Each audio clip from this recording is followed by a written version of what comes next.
Hello friends, welcome to my channel. இந்த வீடியோவில் என்ன பார்க்க போகிறோம் அப்படின்னா இந்தியன் பாலிட்டி பொறுத்த வரைக்கும் யூனிட் 5 அதோட வெயிட்டேஜ் வந்து தெரிஞ்சுக்கோங்க. ப்ரிலிமினரி எக்ஸாமில் குரூப் 1ஆக இருக்கட்டும், குரூப் 2ஆக இருக்கட்டும் 25 to 30 கொஷின்ஸ் கிட்ட கேட்குறாங்க. அதே குரூப் 4 அப்படின்னு எடுத்தோம்னா 20 கொஷின்ஸ் கிட்ட கேட்குறாங்க. அப்போ எவ்வளோ வெயிட்டேஜ் கொடுத்து இந்த சப்ஜெக்டை படிக்கணும் அப்படின்னு தெரிஞ்சுக்கோங்க.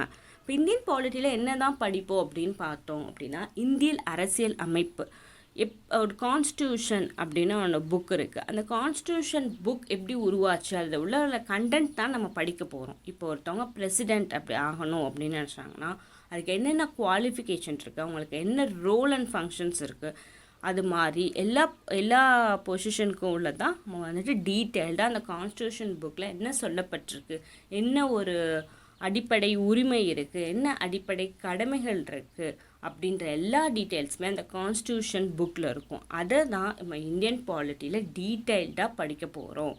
கண்டிப்பாக நீங்கள் இந்தியன் பாலிட்டி படிக்க ஆரம்பிச்சிங்க அப்படின்னா அன்றாட வாழ்வியலில் உங்களை சுற்றி நடக்கிற விஷயங்கள் எல்லாத்தையும் நீங்கள் லிங்க் பண்ணலாம். இப்போ தனி ஒருவன் படத்தில் வரும்ல, நியூஸ் பேப்பரில் ஃபர்ஸ்ட் நியூஸ்க்கும் 10th பேஜில் உள்ள நியூஸ்க்கும் ஒரு லிங்க் இருக்குன்ற அதே மாதிரி தான். அதுதான் கான்செப்ட். எல்லாத்துக்கு பின்னாடியும் ஒரு அரசியல் இருக்குது. அந்த அரசியலை பற்றி தெரிஞ்சுக்கணும் அப்படின்னா அந்த இந்தியன் பாலிட்டியை இன்ட்ரெஸ்டாக படிங்க.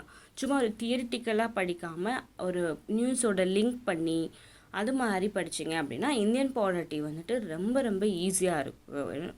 இதுவுமே ஒரு மார்க் ஸ்கோரிங்கான யூனிட் தான்.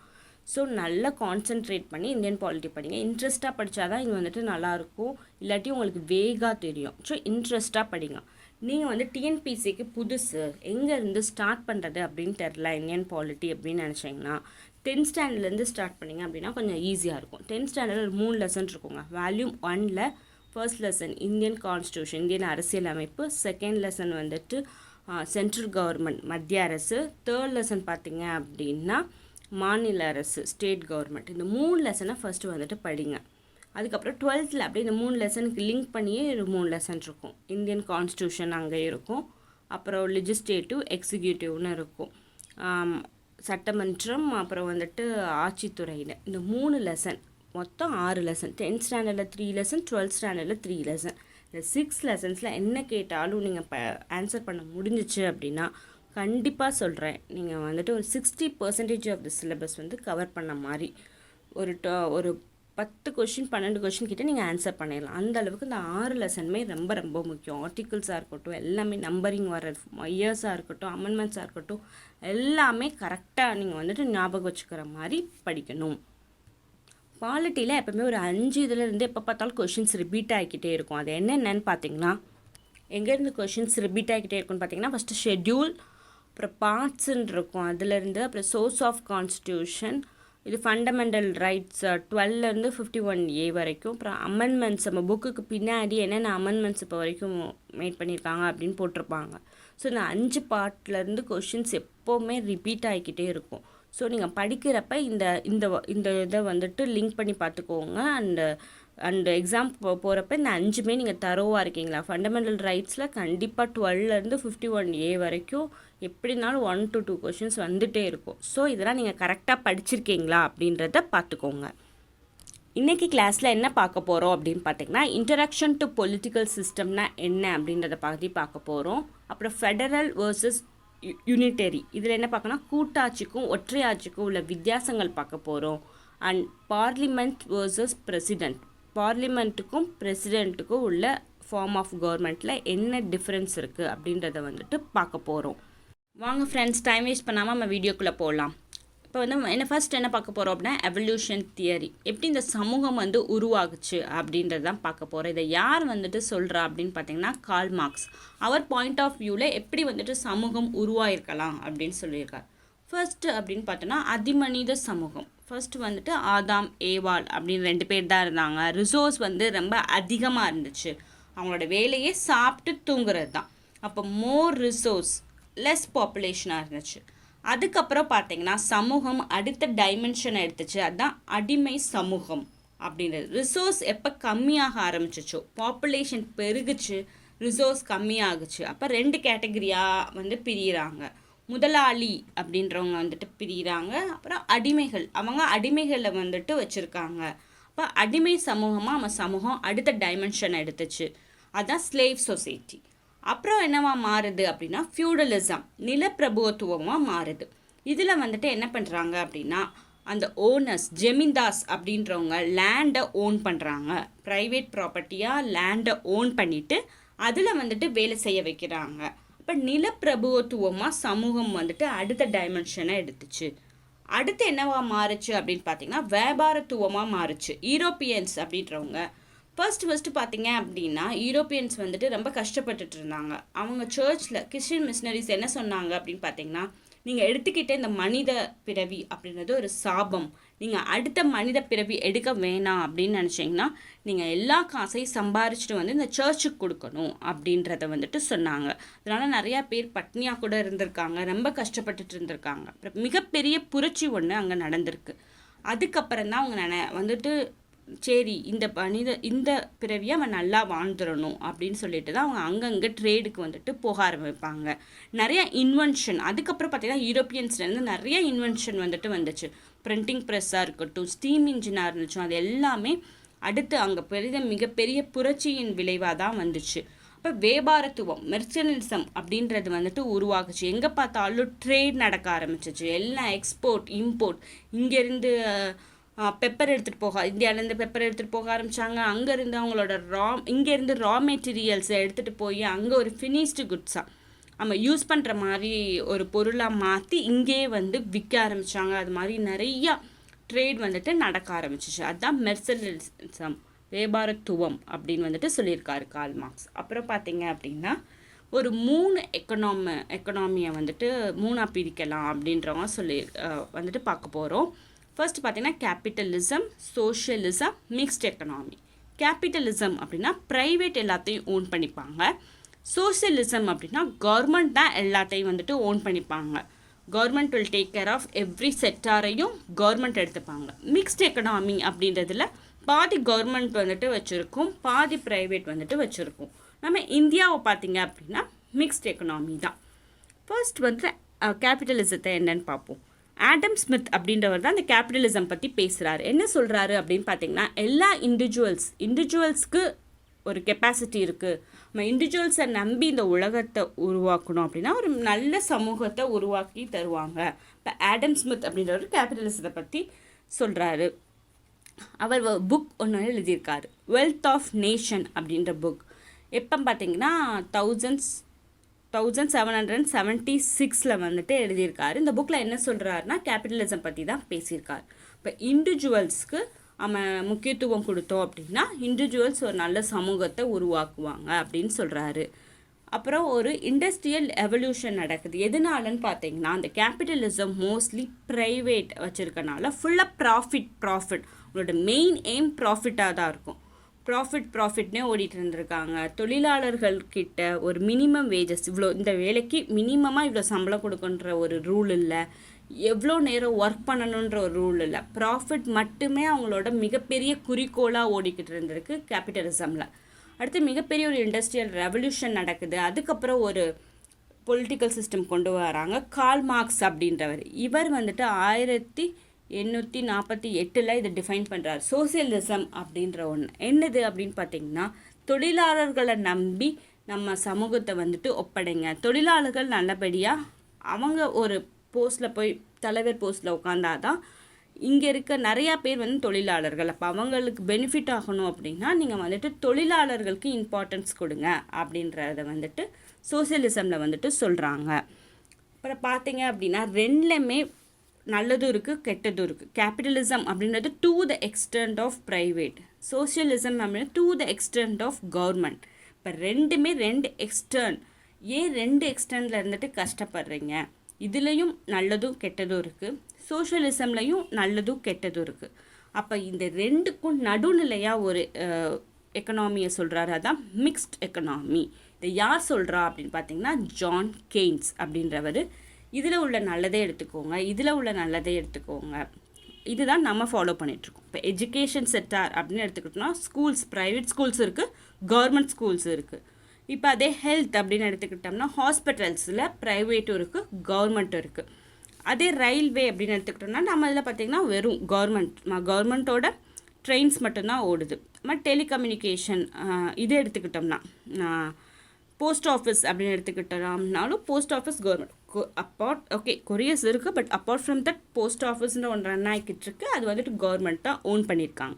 அது மாதிரி நம்மளை பொறுத்த வரைக்கும் மிக்ஸ்ட் எக்கனாமி. நம்ம பாதி செக்டாரை கவர்மெண்ட் வச்சுருக்கு, பாதி செக்டாரை கவர்மெண்ட் கிட்ட கொடுத்து. இப்போ நியூக்ளியர் ரியாக்டர் இதெல்லாம் கவர்மெண்ட் தான் ஓன் பண்ணிகிட்ருக்கு. அதே நீங்கள் யூஎஸ் எடுத்துக்கிட்டிங்க அப்படின்னா கேபிட்டலிசம்க்கு எக்ஸாம்பிள் யார்? யூஎஸ் தான். எல்லாமே ப்ரைவேட்டை கொடுத்துருக்காங்க. அதனால் கோவிட் டயத்தில் ஹாஸ்பிட்டலில் போய் அட்மிட் ஆகிறதுக்கு கூட ரொம்ப பீப்புள்ஸ் வந்துட்டு யோசிக்கிறது என்னன்னு பார்த்தீங்கன்னா இந்த ப்ரைவேட் ஓன் பண்ணியிருக்காங்க அப்படின்னு நிறையா செலவாகும் அப்படின்றனால. சோசியலிசம்க்கு எக்ஸாம்பிள் பார்த்திங்கன்னா சைனாலலாம் பார்த்திங்கன்னா அவங்க ஒரே ஒரு ஆள் தான், அவங்க தான் கவர்மெண்ட் தான் எல்லாத்தையும் எடுத்துக்கிடும், கவர்மெண்ட் தான் எல்லாத்தையும் பார்த்துக்கும். நெக்ஸ்ட் எக்கனாமிக் எக்ஸாம்பிள் யார்? இந்தியா. அப்போது இப்படி தான் வந்துட்டு எக்கனாமியை வந்துட்டு 3 விதமாக பிரிச்சுருக்காங்க. பொலிட்டிக்கல் சிஸ்டத்தையும் நம்ம வந்துட்டு 3 விதமாக பிரிக்கலாம். என்னன்னு பார்த்திங்கன்னா ஆட்டோக்ரஸி, டெமோக்ரஸி, மொனார்ச்சி. இப்போ 1 by 1 பார்ப்போம். ஆட்டோக்ரஸி அப்படின்றது என்னென்னா சர்வதிகாரம். இப்போ வந்துட்டு அவங்க என்ன சொல்கிறாங்களோ, இப்போ யார் ஹெட் ஆஃப் த கவர்மெண்ட்டோ அவங்க என்ன சொல்கிறாங்களோ அதை தான் இந்த ஹோல் கண்ட்ரியும் கேட்கணும் அப்படின்னு சொல்லிட்டு. நம்ம சர்வதிகாரம் அப்படின்னாவே நம்ம மைண்டுக்கு வருது ஹிட்லர் அப்படி தான் ஆட்சி செஞ்சுருக்காரு. அவர் என்ன சொல்கிறாரோ அதுதான் ரூல். அவர் என்ன வேணாலும் அவரோட கண்ட்ரியில் அவர் ரூலை வந்துட்டு போடலாம். அதுதான் ஆட்டோக்ரஸி. ஒரு இண்டிவிஜுவலுக்கு எல்லா பவரும் இருக்கும், அந்த இண்டிவிஜுவல் தான் ஃபுல் நாட்டையுமே வழி நடத்துவாங்க. டெமோக்ரஸி ரெண்டாவதா. டெமோக்ரஸி ஜனநாயகம்னா என்ன அப்படின்னு பார்த்தீங்கன்னா the powers in the hands of the பீப்புளுக்கு தான் இங்கே அதிக இம்பார்ட்டன்ஸ் கொடுப்பாங்க. பீப்புள் என்ன டெசிஷன் எடுக்கிறாங்களோ peoples can select their representative. People நம்மளோட ரெப்ரசன்டேட்டிவை செலக்ட் பண்ணலாம். அண்ட் அதுலேருந்து நம்மளோட பீப்புள் சார்பாக தான் ரெப்ரசன்டேட்டிவ் போய் நம்ம நாட்டை வந்துட்டு ஆள்வாங்க. அப்போ ஜனநாயகம் அப்படின்றதுனாவே பீப்புள். இப்போ ஆப்ரஹாம் லிங்கன் கூட அந்த டெமோக்ரஸியை பற்றி சொல்லியிருப்பாங்க, இல்லை by the people for the people. அதுதான் டெமோக்ரஸி, மக்களுக்காக மக்களை செலக்ட் பண்ணுறது தான். மொனார்ச்சி அப்படின்றதுல என்ன சொல்கிறாங்க அப்படின்னு பார்த்தீங்கன்னா பரம்பரையாக இப்போ நம்ம 1857 வரைக்கும் அந்த சிப்பாய் புரட்சி நடக்கிறதுக்கு முன்னாடி வரைக்கும் நம்ம மொனார்ச்சி தான். முகல் ரூல் எப்போ ஆரம்பிச்சிச்சோ அப்போ இருந்து அவங்க பரம்பரையாக தான் ஆண்டுட்டு வந்தாங்க இல்லையா. ஃபர்ஸ்ட் வந்துட்டு பாபர் வந்தார், பாபருக்கு அப்புறம் ஹுமாயூன் வந்தாங்க, ஹுமாயூனுக்கு அப்புறம் அக்பருக்கு அப்புறம் ஜஹாங்கீர், ஷாஜஹான், அவுரங்கசீப். அப்படி வந்துட்டு ஒவ்வொரு ஆளாக அவங்க பையங்களை ஆள வச்சாங்க. அப்போ இது மொனார்ச்சி அப்படின்றது வந்துட்டு பரம்பரையாக ஆள்றது. அவங்க அப்பாவுக்கு அப்புறம் அவங்க பிள்ளைங்க அப்படி ஆள்றது தான் மொனார்ச்சி. இப்போ வந்துட்டு மொனார்ச்சி யாருங்க, எது பெஸ்ட் எக்ஸாம்பிள் அப்படின்னு பார்த்தீங்கன்னா Saudi Arabia. Most of the gulf countries அப்படின்றது வந்துட்டு மொனார்ச்சி ரூலில் தான் இன்னுமே இருக்குது. அரசர் தான் வந்துட்டு பார்த்துட்ருக்காங்க. அது மாதிரி அப்புறம் இந்த டெமோக்ரஸி இப்போ வந்து பார்த்திங்கன்னா யுனைடெட் நேஷன் ஜென்ரல் அசம்பிளியில் பார்த்திங்கன்னா 194 கண்ட்ரிஸ் இருக்குது. அதில் 90% பார்த்திங்கன்னா டெமோக்ரஸியாக தான் இருக்குது. இப்போ டெமோக்ரஸி அப்படின்றத 2 வகையாக பிடிப்பாங்க. Direct democracy, indirect democracy. Direct R participatory அப்படின்வாங்க. ஆனால் என்னென்னா டைரெக்டாக என்ன டெசிஷன் எடுத்தாலும் பீப்புள் எடுக்கிற டெசிஷன் தான் ஃபைனல் டெசிஷனாக இருக்கும். இதுக்கு டைரக்ட் டெமோக்ரஸிக்கு வந்துட்டு இப்போ பெஸ்ட் எக்ஸாம்பிள் பார்த்திங்கன்னா சுவிட்சர்லாண்டில் மட்டும்தான் டைரக்ட் டெமோக்ரஸி வந்துட்டு இருக்குது. மோஸ்ட் ஆஃப் த 90% வந்து இன்டைரக்ட் தான். சுவிட்சர்லாண்டில் டைரக்ட் டெமோக்ரஸி. இப்போ எக்ஸாம்பிள் பார்த்திங்க அப்படின்னா இப்போ கூட ரீசண்டாக வந்துட்டு ஒரு சர்வே எடுத்தாங்க. நம்ம முஸ்லீம்ஸ் வந்து படுதா போட்டு பப்ளிக் பிளேசஸில் போகலாமா அப்படின்றதுக்கு ஒரு சர்வே நடந்துச்சு. அப்போ வந்துட்டு அந்த சர்வேவை வந்துட்டு எல்லாத்துக்கும் அனுப்புவாங்க, எல்லா பீப்புளுக்குமே அனுப்புவாங்க. அவங்க பீப்புள் என்ன ஆன்சர் பண்ணுறாங்க, எஸ் நோ அப்படின்றதுல எது அதிக பர்சன்டேஜ் வருதோ அது அங்கே வந்துட்டு இம்ப்ளிமெண்ட் ஆகும். இப்போ சுவிட்சர்லாண்டில் அது இம்ப்ளிமெண்ட் வந்து அப்படி ஒரு டைரக்ட் டெமோக்ரஸி அப்படின்றது பாசிபிள். அதே நம்ம இந்தியாவை யோசிச்சு பாருங்கள், டைரக்ட் டெமோக்ரஸி வந்துட்டு பாசிபிளா?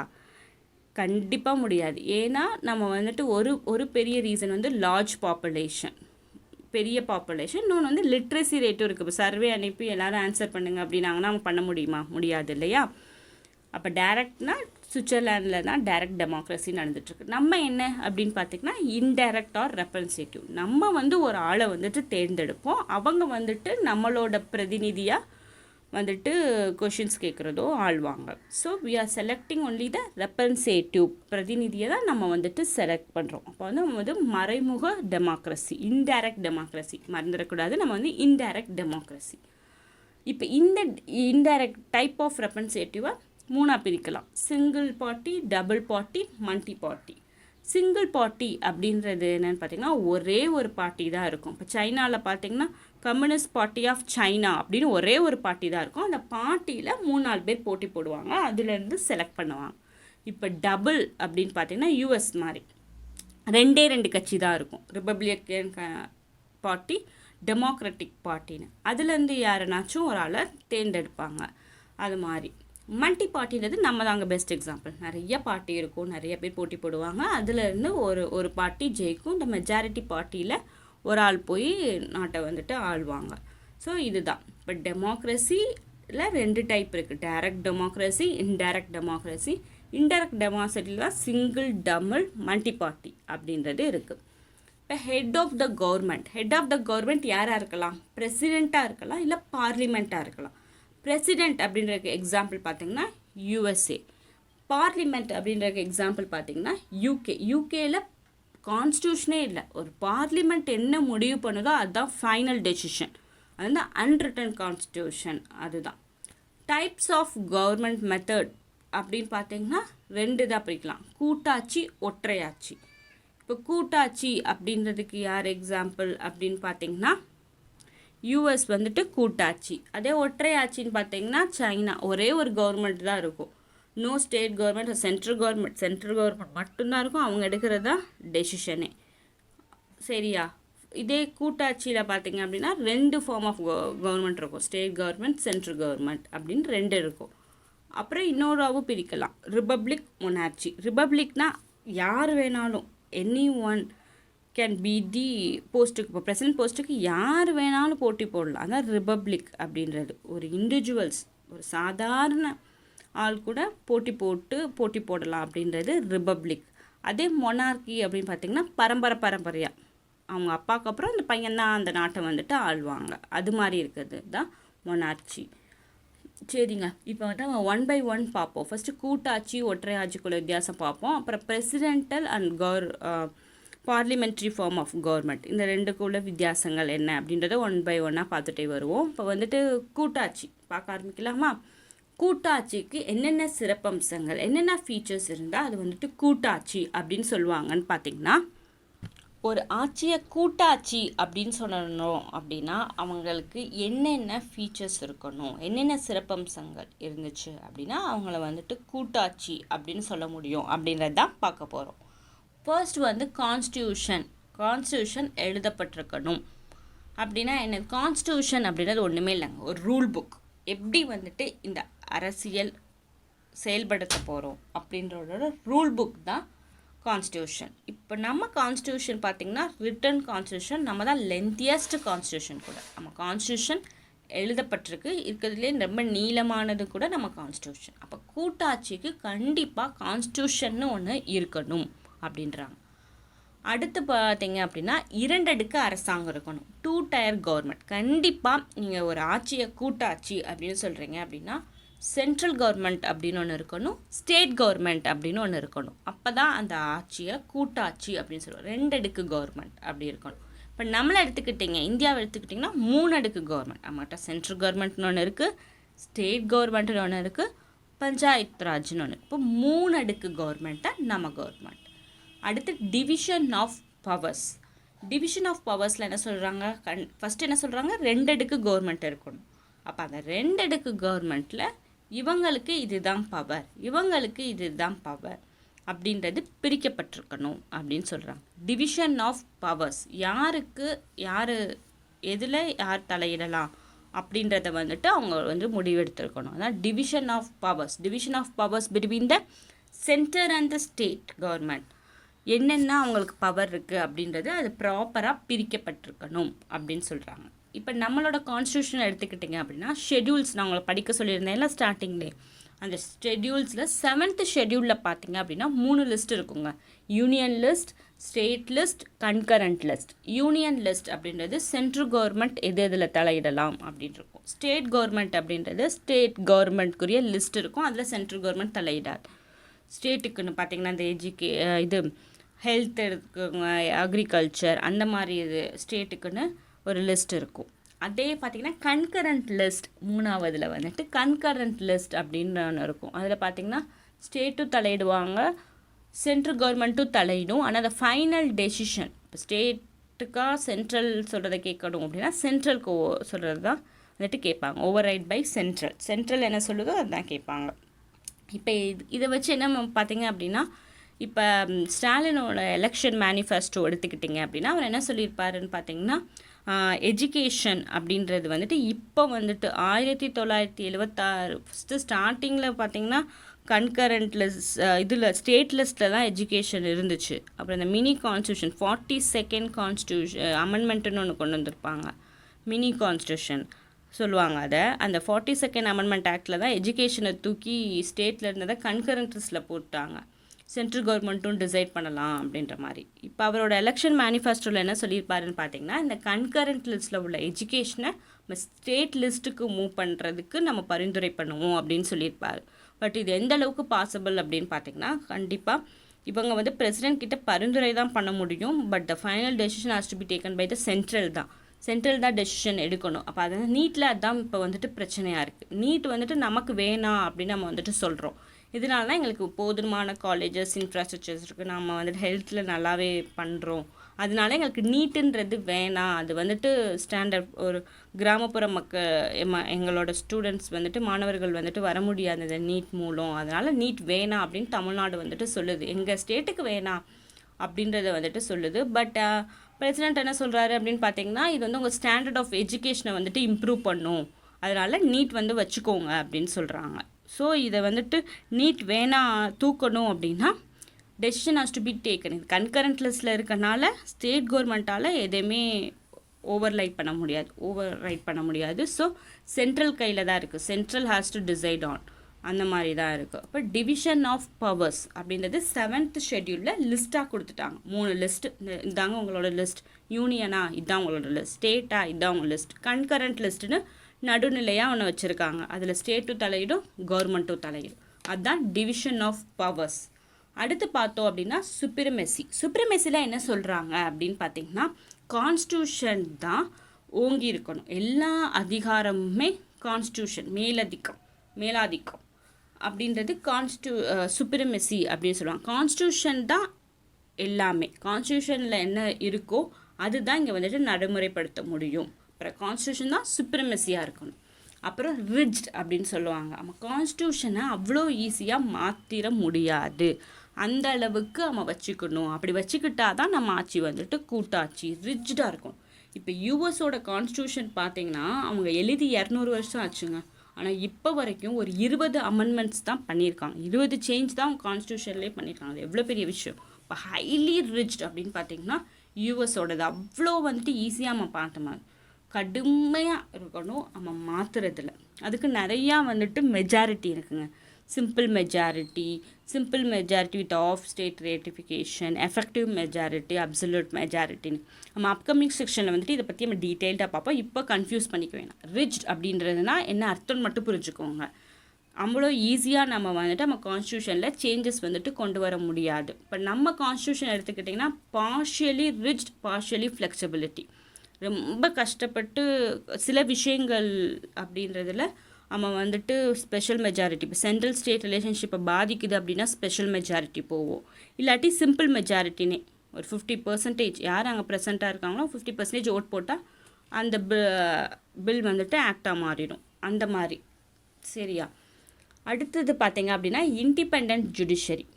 ஃபஸ்ட்டு 3 பேர் இருப்பாங்க, லெஜிஸ்லேட்டிவ், எக்ஸிக்யூட்டிவ், ஜுடிஷரின்னு. லெஜிஸ்லேட்டிவ் அப்படின்றது ஒன்றுமே இல்லை, பார்லிமெண்ட், ஸ்டேட் லெஜிஸ்லேட்டிவ் அசம்பிளி, இதுதான் வந்துட்டு லெஜிஸ்லேட்டிவ், அரசியல்வாதிகள். அந்த பார்லிமெண்ட் ஸ்ட்ரக்சரும் சட்டமன்றம் இதுதான் வந்துட்டு பார்த்திங்க அப்படின்னா லெஜிஸ்லேட்டிவ்குள்ளே வரும். எக்ஸிக்யூட்டிவ்குள்ளே யார் வருவா? இப்போ சென்ட்ரல் எடுத்துக்கிட்டோம்னா president, wise president, prime minister, prime minister அந்த மாதிரி இருக்கவங்க வந்துட்டு எக்ஸிக்யூட்டிவாக இருப்பாங்க. சென்ட்ரலுக்கு. ஸ்டேட்டுக்கு அப்படின்னு எடுத்துக்கிட்டோம்னா கவர்னர், வைஸ் கவர்னர், அதுக்கப்புறம் சீஃப் மினிஸ்டர்ஸ், அவங்க கவுன்சில் ஆஃப் மினிஸ்டர்ஸ், இவங்க ஃபுல்லும் எக்ஸிக்யூட்டிவில் ஸ்டேட்டுக்கு வருவாங்க.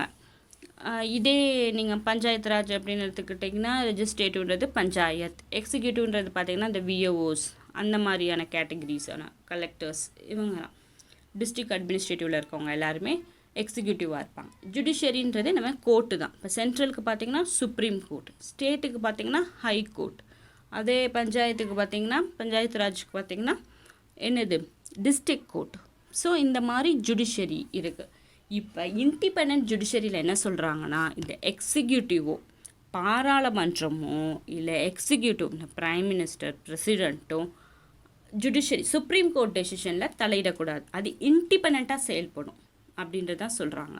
சுயேட்சையாக வந்துட்டு செயல்படுறது தான் ஜுடிஷியரி. இப்போ நம்ம காவேரி இஷ்யூவை எடுத்துக்கிட்டோன்னு பார்த்தீங்கன்னா கர்நாடகாவுக்கும் தமிழ்நாடுக்கும் காவேரி இஷ்யூ நடந்துக்கிட்டே இருக்குது. காலமாக வருஷமாக நடந்துக்கிட்டே இருக்குது. இப்போ இதோட டெசிஷனை ஏன் நம்ம தமிழ்நாட்டு கோர்ட்டில் வந்துட்டு வைக்கக்கூடாது, ஏன் கர்நாடகா கோர்ட்டில் வந்துட்டு நம்ம வந்துட்டு இதோட டெசிஷன் எடுக்கக்கூடாது அப்படின்னா இன்ஃப்ளூயன்ஸ் இருக்கும் இல்லையா? அதனால தான் நம்ம எங்கே போகிறோம், ஸ்ட்ரைட்டாக சுப்ரீம் கோர்ட்டுக்கு போகிறோம். போயிட்டு எங்களுக்கு கொடுங்கன்னு. அப்புறம் சுப்ரீம் கோர்ட் ஜட்ஜி யாருனாச்சும் கர்நாடகா பீப்புளாக இருந்தால் என்ன பண்ணுறது? ஸோ அப்போ டெசிஷன் நம்ம என்ன சொல்லுவோம், அவங்க என்ன முடிவு எடுத்தாலும் அது கர்நாடகாவுக்கு ஃபேவராக தான் எடுப்பாங்க அப்படின்றது வந்துட்டு பேச்சு வரும். ஸோ அதனால தான் ஜுடிஷியரி இண்டிபெண்ட்டாக இருக்கணும். அவங்க தனியாக சுயேட்சையாக செயல்படணும், யாருமே அவங்களோட முடிவுகளில் தலையிடக்கூடாது. அப்போ இண்டிபெண்ட் ஜுடிஷியரி அப்படின்னு இருந்துச்சுன்னா அது ஒரு கூட்டாட்சி. அப்புறம் பை கேமரலிசம். இப்போ 2 அடுக்கு கவர்மெண்ட் இருந்தாவே 2 அவை இருக்கணும். இப்போ நம்ம இந்தியாவில் பார்த்துட்டிங்கன்னா லோக்சபா, ராஜ்சபா. அதே ஸ்டேட்டுக்குன்னு பார்த்தீங்கன்னா state legislative assembly, state legislative கவுன்சில்னு ஒன்று இருக்குது. அப்போ 2 அடுக்கு கவர்மெண்ட் இருந்தாவே 2 அவை இருக்கும், அப்படி தானே? அப்போ 2 அவை இருந்துச்சுன்னா அது கூட்டாட்சி அப்படின்னு அர்த்தம். அப்புறம் டீசென்ட்ரலைசேஷன் அப்படின்னா என்னென்னா, நம்மளோட பவர் பரவலாக எல்லா இடத்துக்கும் இருக்கணும், ஒரே இடத்துலையே குமிச்சிருக்கக்கூடாது பவர். இப்போ சென்ட்ரல் கவர்மெண்ட் மட்டும் இருக்குன்னா சென்ட்ரல் கவர்மெண்ட் மட்டும் எடுக்கிற டெசிஷன் மட்டும்தான் நம்ம வந்துட்டு ஃபாலோ பண்ணுற மாதிரி இருக்கும்.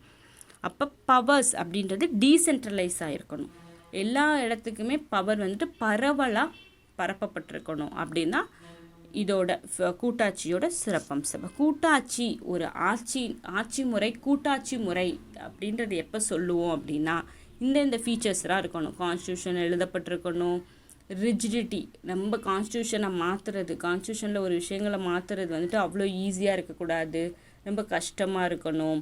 அதுக்கப்புறம் பார்த்திங்க அப்படின்னா 2 டயர், கண்டிப்பாக 2 அடுக்கு கவர்மெண்ட் இருக்கணும். 2 அடுக்கு கவர்மெண்ட் இருந்தாவே பவர் வந்துட்டு ஈக்குவலாக பிரிக்கப்பட்டிருக்கணும். 2 அடுக்கு கவர்மெண்ட்னாவே பை கேமரலிசம் இருக்கும், 2 அவை இருக்கணும், பவர் ஒரே இடத்துல குமிஞ்சிருக்கக்கூடாது, அது டீசென்ட்ரலைஸ் பண்ணியிருக்கணும். இந்த அம்சங்கள் இருந்துச்சு அப்படின்னா ஒரு ஆட்சியை கூட்டாட்சின்னு சொல்லுவாங்க. இப்போ இந்த உலகத்தில் யார் கூட்டாட்சியை ஃபாலோ பண்ணுறா அப்படின்னு பார்த்தீங்கன்னா யுஎஸ்ஏன்றது கூட்டாட்சியை தான் ஃபாலோ பண்ணுது. அதுக்கப்புறம் பார்த்திங்கன்னா ஆஸ்திரேலியா, கனடா, சுவிட்சர்லாந்து, பிரேசில், இது எல்லாமே கூட்டாட்சி, அவங்களோட ஆட்சி முறை கூட்டாட்சி முறையாக இருக்குது.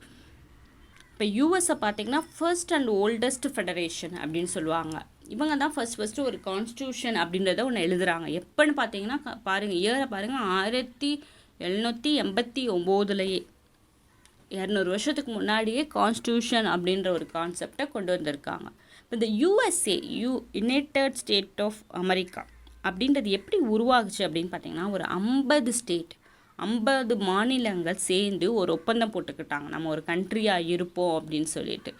ஸோ அவங்க அந்த 50 பேர் ஒன்றா சேர்ந்து ஒரு கண்ட்ரியை உருவாக்கியிருக்காங்க. 50 ஸ்டேட். அப்போ வே ஆஃப் இன்டகிரேஷன், அவங்களோட சிஸ்டம் எப்படி இருக்குது, way of integration. First 13 state இருந்துச்சு, அதுக்கப்புறம் ஒரு 50 ஸ்டேட் ஒன்றா சேர்ந்து வந்துட்டு ஒரு கண்ட்ரியை சேர்ந்து உருவாக்குனால its is way of integration அப்படின்னு சொல்லுவாங்க. இப்போ எதுனாச்சும் ஒரு மாற்றங்கள் கொண்டு வரணும் கான்ஸ்டியூஷன்னா அங்கே 3/4 மெஜாரிட்டி. இப்போ ஒரு ஸ்டேட் புதுசாக நான் யூஎஸில் ஆட் பண்ணிக்கிறேன் அப்படின்னு சொல்லுது அப்படின்னா 50ல் 31 பேர் ஓகே சொல்லணும். அதான் 3/4 மெஜாரிட்டி அங்கே. அந்த அளவுக்கு கடுமையாக வச்சுருக்காங்க. அதான் கான்ஸ்டியூஷனே இப்போ பார்த்திங்கன்னா ஒரு 20 தடவை அமெண்ட்மெண்ட்டே பண்ணியிருக்காங்க. அதுவும் இந்த 10 அமெண்ட்மெண்ட் பில் ஆஃப் ரைட்ஸுன்றது 10 வருஷத்துலேயே டக்குன்னு பண்ணிட்டாங்க, 2 வருஷம் 3 வருஷத்தில். அதுக்கப்புறம் பார்த்தீங்கன்னா அதுக்கப்புறம் 10 அமெண்ட்மெண்ட்ஸ் தான் வந்திருக்கே மொத்தமாக அந்த 200 வருஷத்தில். இப்போ எவ்வளோ பெரிய விஷயம். அவங்களோட கான்ஸ்டியூஷன் ஹைலி ரிஜிடு தான், ரொம்ப வந்துட்டு மாற்றவே முடியாது, அந்தளவுக்கு தான் இருக்குது. அதான் அவங்க வந்து எப்படி சொல்லுவாங்கன்னா, அழிக்க முடியாத மத்தியம், அழிக்க முடியாத மாநில அரசுகள் அப்படி சொல்லுவாங்க. டிஸ்ட்ராக்டபிள் யூனியன் ஆஃப் டிஸ்ட்ராக்டபிள் ஸ்டேட் அப்படின்னு சொல்லுவாங்க. அழிக்க முடியாத மாநில அரசு, அழிக்க முடியாத மத்திய அரசு அவங்களோடது. ஸோ வே ஆஃப் இன்டகிரேஷன் மூலம் அவங்க வந்துட்டு சேர்ந்துருக்காங்க. அடுத்து பார்த்திங்கன்னா ஒற்றையாட்சி. ஒற்றையாட்சியில் என்ன சொல்கிறாங்க அப்படின்னு பார்த்திங்கன்னா, ஸ்ட்ராங்காக இருக்கணும் சென்ட்ரல் அப்படின்றது. ஒற்றையாட்சினாவே சைனாவை ஞாபகம் வச்சுக்கோங்க. சைனா ஞாபகம் வச்சுட்டே படிச்சிங்க அப்படின்னா உங்களுக்கு ஈஸியாக இருக்கும். குரூப் 4ல் எப்போ பார்த்தாலும் இந்த கூட்டாட்சி ஒற்றையாட்சி கொஷின்ஸ் வந்துட்டு ரிப்பீட் ஆகிக்கிட்டே இருக்குது. அதனால் கொஞ்சம் நல்லா பார்த்துக்கோங்க. எந்த ஃபீச்சர் வந்துச்சுன்னா அது கூட்டாட்சி ஒற்றையாட்சி. எக்ஸாம்பிள் வச்சு படிச்சிங்கன்னா கண்டிப்பாக ஞாபகம் வச்சுக்கலாம். ஒற்றையாட்சிக்கு சைனாவை மைண்டில் வச்சுட்டே படிங்க. சைனா அப்படின்றது ஸ்ட்ராங் சென்டராக இருக்கும். அண்ட் கான்ஸ்டியூஷன் அப்படின்றது சிங்கிள் கான்ஸ்டியூஷனாக இருக்கணும், ஒரே ஒரு கான்ஸ்டியூஷன் தான் இருக்கணும். சிட்டிசன்ஷிப் எடுத்துக்கிட்டாலும் ஒரே சிட்டிசன்ஷிப் தான். இப்போ யூஎஸ்ஏ அப்படின்றதுனா டபுள் சிட்டிசன்ஷிப் வச்சுக்கலாம். கனடியன் சிட்டிசன்ஷிப்னு வச்சுக்கலாம், அவங்களுக்குரிய சிட்டிசன்ஷிப்பும் வச்சுக்கலாம். அவங்க பார்த்திங்கன்னா ஸ்டேட்டுக்குள்ளே போகணும், நீங்கள் ஸ்டேட்டில் போய் குடியேறணுன்னாவே சிட்டிசன்ஷிப் தேவை, தனியாக ஒரு சிட்டிசன்ஷிப் தேவை. அப்படி தான் இந்தியாவுக்குள்ளே இருந்தால் எங்கே போகிறது? பாதி பேர் வேலைக்கு பெங்களூர் அங்கிட்டு சுற்றிக்கிட்டு தான் இருக்கும் இல்லையா, கேரளாக்குன்னு. ஆனால் அங்கே பார்த்திங்க அப்படின்னா ஸ்டேட்டுக்குன்னு தனியாக ஒரு சிட்டிசன்ஷிப் வந்துட்டு வச்சுருக்கணும். சரி, இங்கே வாங்க ஒற்றையாட்சிக்கு வருவோம். ஃபஸ்ட் என்னது, ஸ்ட்ராங் சென்டராக இருக்கணும், சிங்கிள் கான்ஸ்டியூஷனாக இருக்கணும். சிட்டிசன்ஷிப் அப்படின்றது சிங்கிள் சிட்டிசன்ஷிப்பாக இருக்கணும். நம்ம இந்தியாவில் பார்த்திங்கன்னா சிங்கிள் சிட்டிசன்ஷிப் தான். அடுத்து ஃப்ளெக்சபிலிட்டி. அங்கே என்ன பார்த்தோம், கூட்டாட்சியில் ரிஜ்டு அப்படின்னு பார்த்தோம். ஒரு அரசியல் அமைப்பில் மாற்றங்களை கொண்டு வரணும் அப்படின்னா கஷ்டமாக இருந்துச்சு அப்படின்னா அது வந்துட்டு கூட்டாட்சி. ஒற்றையாட்சியில் ஈஸியாக இருக்கும். நம்ம வந்துட்டு ஃப்ளெக்சபிலிட்டி அப்படின்றது சிங்கிள் மெஜாரிட்டி, எத்தனை பேர் வந்திருக்காங்களோ அதில் 100ல் 50 பேர் 51 பேர் ஓட்டு போட்டாவே அந்த பில் வந்து ஆக்டாக மாறிடும். அப்போ ஃப்ளெக்சபிலிட்டி அப்படின்றது. அப்புறம் ஃபியூஷன் ஆஃப் பவர்ஸ் அப்படின்றது ஃபியூஷன் ஆஃப் பவர்ஸ் அப்படின்றாங்க. அதிகாரம் ஒன்றுக்கு ஒன்று பிணைஞ்சிருக்கணும் அப்படின்னு சொல்கிறாங்க. அப்போ ஸ்ட்ராங் சென்ட்ரல், சிங்கிள் கான்ஸ்டியூஷனாக இருக்கணும், சிங்கிள் சிட்டிசன்ஷிப்பாக இருக்கணும், ஃப்ளெக்சபிலிட்டியாக இருக்கணும், ஃபியூஷன் ஆஃப் பவர்ஸ் இருக்கணும். இதெல்லாம் இருந்துச்சுன்னா அந்த ஆட்சியை வந்து ஒற்றை ஆட்சி அப்படின்னு சொல்லுவாங்க. ஜுடிஷரி பொறுத்த வரைக்கும் பார்த்திங்கன்னா அங்கே எங்கள் கூட்டாட்சியில் இண்டிபெண்ட் ஜுடிஷரி எடுக்கிற டெசிஷனில் யாருமே தலையிடக்கூடாது. அவங்க வந்து இண்டிபெண்ட்டாக செயல்படணும், சுதந்திரமாக அவங்கள வந்துட்டு நம்ம செயல்பட விடணும். இங்கே பார்த்திங்க ஒற்றை ஆட்சிங்கன்னா இன்டகிரேட்டட் ஜுடிஷரி. இப்போ சுப்ரீம் கோர்ட், ஹை கோர்ட் இருக்குது அப்படின்னா சுப்ரீம் கோர்ட் சொல்கிறத ஹை கோர்ட் கேட்கணும். அந்த மாதிரி இன்டகிரேட்டடாக இருக்கும். சரியா? அப்புறம் பார்த்தோம் அப்படின்னா கவர்னர் அப்பாயின்மெண்ட்டை, அதுவுமே ஒரு ஒற்றையாட்சியில் இருந்த அம்சங்கள் தான் கவர்னர் அப்பாயின்மெண்ட். அப்புறம் சென்ட்ரலைசேஷன், பவர் என்னது ஒரே இடத்துல குமிஞ்சிருக்கும். சென்ட்ரலைசேஷன் பொறுத்த வரைக்கும் சென்ட்ரல் தான் எல்லா பவரையுமே வச்சுருக்கோம். அப்போ சென்ட்ரலைசேஷன். அதே நீங்கள் கூட்டாட்சிக்கு பார்த்தீங்கன்னா டீசென்ட்ரலைசேஷன். அப்புறம் ஆல் இந்தியா சர்வீஸ், அதுவுமே நம்ம வந்துட்டு ஒற்றையாட்சியிலேருந்து தான் எடுத்திருக்கோம். First all India service IAS IPS இருந்துச்சு, அதுக்கப்புறம் ஐஎஃப்எஸ் வந்துட்டு ஆட் பண்ணாங்க. அப்புறம் எமர்ஜென்சி ப்ரொவிஷன் நம்ம பார்த்தோம்ல, ஏற்கனவே 3 எமர்ஜென்சி ப்ரொவிஷன் இருக்குது. நேஷ்னல், ஸ்டேட், ஃபினான்ஸ், அதுவுமே பார்த்திங்கன்னா ஒற்றையாட்சியில் உள்ள அம்சங்கள் தான். அடுத்து பார்த்திங்கன்னா வீட்டோ ஓவர் ஸ்டேட் பில் அப்படின்னா என்னென்னா, இப்போ ஒரு பில் பார்லிமெண்ட்டில் வருது அப்படின்னா 2 ஹவுஸ்லையுமே பாஸ் ஆகணும். ப்ளஸ் பிரசிடெண்ட் வந்துட்டு கடைசியாக பிரசிடெண்ட் கிட்ட போகும். பிரசிடெண்ட் வந்துட்டு சைன் பண்ணாதான் அந்த பில் ஆக்டாக வந்துட்டு மாற முடியும். இப்போ ஏதாச்சும் ஒரு ஸ்டேட் பில் எடுத்துக்கிட்டோம். இப்போ நீட்டில் வந்துட்டு நம்ம வந்துட்டு எங்கே போயிருக்கோம், பிரசிடெண்ட் கிட்ட தான் வந்துட்டு போயிருக்கோம், எங்களுக்கு நீட் வந்துட்டு வேணாம் அப்படின்ட்டு. அப்போ சில விஷயங்கள், இப்போ ஜல்லிக்கட்டு, நீட் அப்படின்னா கவர்னர் வந்துட்டு என்ன பண்ணுறாரு, ஸ்டேட் கவர்னர் டெசிஷன் எடுக்காமல் பிரசிடெண்ட் கிட்ட வந்துட்டு விடுறாங்க. அப்போ பிரசிடெண்ட் சாய்ஸ் தான் to select to accept the bill R reject the bill அப்படின்றது வந்துட்டு பிரசிடெண்ட்டோட சாய்ஸில் தான் வந்துட்டு இருக்குது. அதுதான் அவரோட சாய்ஸ். பிரசிடெண்ட்டோட சாய்ஸில் இருக்கிறது தான் வீட்டோ அப்படின்வாங்க. President can accept R reject அப்படின்னு தான் வீட்டோ. ஒவ்வொரு ஸ்டேட் பில்ஸ்க்கும் அவர்கிட்ட தான் நம்ம வந்துட்டு போகிறோம். இப்போ எதனாச்சும் ஒரு முக்கியமான விஷயங்கள் அப்படின்றப்போ, இப்போ 7 பேர் விடுதலை ராஜீவ்காந்தி கேஸில் அப்படின்றப்ப நம்ம எங்கே எடுத்துகிட்டு போகிறோம், பிரசிடென்ட் கிட்டே போகிறோம். அப்போ அவரோட சாய்ஸ் தான் டு செலக்ட் ஆர் ரிஜெக்ட். அதுவுமே ஒற்றையாட்சி. அப்போ நம்ம எங்கே போகிறோம், ஒரு சென்ட்ரலாக இருக்கவங்க கிட்ட தான் நம்ம வந்துட்டு போகிறோம். அடுத்து பார்த்திங்கன்னா ஆடிட்டர் ஜென்ரல் அப்படின்ற இருக்காங்க, கம்ப்ட்ரோலர் அண்ட் ஆடிட்டர் ஜென்ரல். இதில் வந்துட்டு என்னென்னா இந்த ரோலோட ஃபங்க்ஷன் என்னென்னா அவங்க ஆடிட் பண்ணுவாங்க எல்லா expenditure of both government of இந்தியாவையும் ஸ்டேட் கவர்மெண்ட் ரெண்டையுமே வந்துட்டு ஆடிட் பண்ணுறது தான் இந்த சிஏஜியோட ரோல். அடுத்து பார்த்திங்க அப்படின்னா election commission of India. Commission of India காமனாக இருப்பாங்க, பட் ஸ்டேட்டில் நடக்கிற எலெக்ஷன்ஸ்க்கு அவங்க தான் ரெஸ்பான்சிபிள். அவங்க வந்து தான் எலெக்ஷன்ஸை வந்துட்டு நடத்தி கொடுப்பாங்க. ஸோ அதுவுமே பார்த்திங்கன்னா ஒற்றையாட்சியோட ஒரு அம்சங்கள் தான். அப்புறம் ஸ்டேட் ரீஆர்கனைசேஷன் ஆர்டிக்கிள் 3 வந்துட்டு இதை பற்றி சொல்லியிருக்காங்க. புதுசாக இப்போ ஒரு தெலுங்கானா அப்படின்ற ஸ்டேட்டை உருவாக்குனாங்க இல்லையா, இப்போ ஃபார்மேஷன் ஆஃப் நியூ ஸ்டேட், ஒரு ஸ்டேட்டை உருவாக்குறது, இல்லை ஒரு இப்போ தமிழ்நாடு அவங்க நினச்சா கூட 2 ஸ்டேட்டாக பிரிக்கலாம். இப்போ அவங்க பிஜேபியோட எலெக்ஷன் மேனிஃபெஸ்டோவில் பார்த்திங்கன்னா நம்ம தமிழ்நாடுன்ற பேரை தட்சிண பிரதேஷ் அப்படின்னு மாற்றணும்னு சொல்லியிருந்தாங்க. இது பாசிபிளான்னு கேட்டிங்கன்னா பாசிபிள் தான். ஏன்னா இது யார் இதுக்கு டெசிஷன் இருக்குது, பார்லிமெண்ட்டுக்கு அந்த டெசிஷன் இருக்குது. அவங்க அவங்க சபையில் சிம்பிள் மெஜாரிட்டி கொண்டு வந்துட்டு பாஸ் பண்ணலாம்.